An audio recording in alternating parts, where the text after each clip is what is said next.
And just as Chad mentioned, a big winter storm is about to make its way through the area.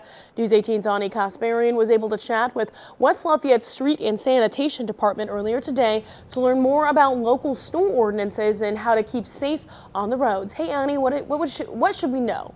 Hey, Meredith, just as Chad described how this storm will play out, viewers should know that these unique conditions will make it difficult for snowplows and salt trucks to maintain safe driving conditions on the roads.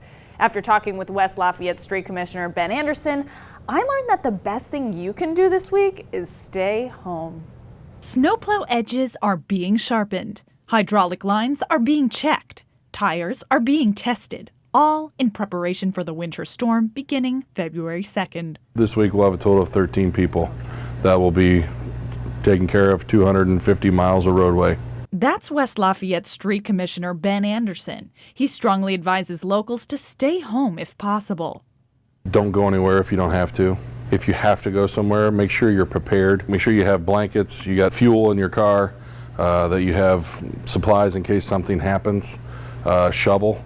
Due to the rainfall set to end right before the snow, West Lafayette Street and Sanitation Department will not be able to spread salt brine before the storm as they normally would.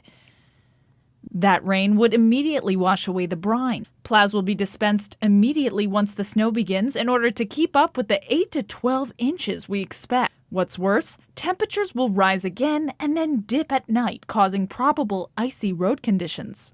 The wet heavy, as soon as it goes, we want to try to get that off the road as quick as possible, like get it to the curb, because if we're windrowing and if we get 5 or 6 inches of that and we're snowballing that and we leave it out away from the curb line with the temperatures dropping as rapidly as they're going to and be in the negatives on Friday, that'll freeze and be immovable. Anderson says if you do get stuck in the snow, disable your traction control setting in your car. Once unstuck, turn it back on to prevent a situation like that happening again.